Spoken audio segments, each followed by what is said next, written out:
సరదాగా అలా నా బండి మీద కోనసీమ వెళ్ళొద్దామా? ఎర్లీ మార్నింగ్ లగేజ్ ప్యాక్ చేసుకుని బైక్ తీసి పెట్రోల్ కొట్టించుకొని అందరూ పడుకునే టైంలో నేనైతే మన బండి తీసి రోడ్ అయితే ఎక్కేసాను. బండి నడవడానికి కావాల్సింది పెట్రోల్ అయితే మన బాడీ నడవడానికి కావాల్సింది ఈ చాయ్ అనమాట. అందుకని చాయ్ తాగుదామని ఎల్బీ నగర్ లో అయితే ఒక స్టాప్ తీసుకున్నా. ఇంకా అలా చాయ్ తాగి మనం విజయవాడ హైవే NH 65 మీద కూడా అయితే ఎక్కేసినాం అనమాట. కానీ ఎర్లీ మార్నింగ్ రైడ్ చేస్తుంటే అసలు ఏం ఫీల్ ఉందో మామ ఈ వెదర్ లో.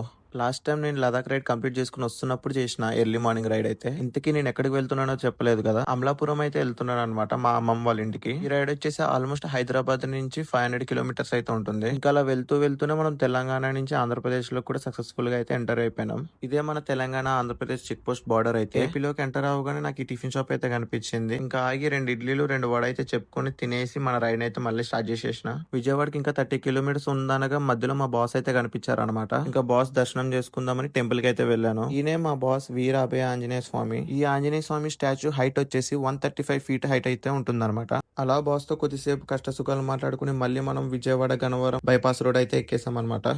టైం వచ్చేసి 2 అవుతుంది. మార్నింగ్ ఎప్పుడో 9 o'clock కి బ్రేక్ఫాస్ట్ చేశాను. మళ్ళీ ఆకలేస్తుందని చెప్పి తణుకులో ఈ KFC లో అయితే ఆగినా అనమాట. ఎందుకో తెలియదు, KFC చూడగానే ఆగకుండా ఉండలేను. అది నా బలహీనత. ఇంకా అలా ఒక మీల్ పెట్టుకుని మళ్ళీ ఎప్పుడు తింటానో అన్నట్టు తినేసా. ఇంకా మా ఊరికి ఆల్మోస్ట్ దగ్గరికి వచ్చేసి అనమాట. జస్ట్ ఒక 30 కిలోమీటర్స్ అయితే ఉంటుంది. మంచిగా చిల్ అవుతూ వెళ్తుంటే సడన్ గా ఈ చింటూ బాయ్ అయితే ఎదురొచ్చాడు అనమాట.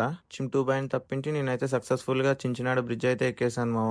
నా బ్యాక్ సైడ్ కనిపించేది మొత్తం గోదావరి రివర్ అనమాట. ఇప్పుడు టైం వచ్చేసి 3 అవుతుంది అనమాట. సక్సెస్ఫుల్ గా నేను మా ఇంటికి కూడా అయితే రీచ్ అయిపోయాను. నేను ఇంటికి రాగానే మా నియోగాడు చేసిన అడావిడి అంతా ఇంత అయితే కాదు. చుట్టూ కొబ్బరి చెట్టు మధ్యలో మన బండి పార్కింగ్ అయితే చూడండి అసలు ఎంత బాగుందో. ఇంకొక 1 month అయితే మనం ఇక్కడే ఉండబోతున్నాం అనమాట. మరిన్ని వీడియోస్ కోసం మన ఇన్స్టాగ్రామ్ ని ఫాలో చేసి పెట్టుకోండి. Okay bye.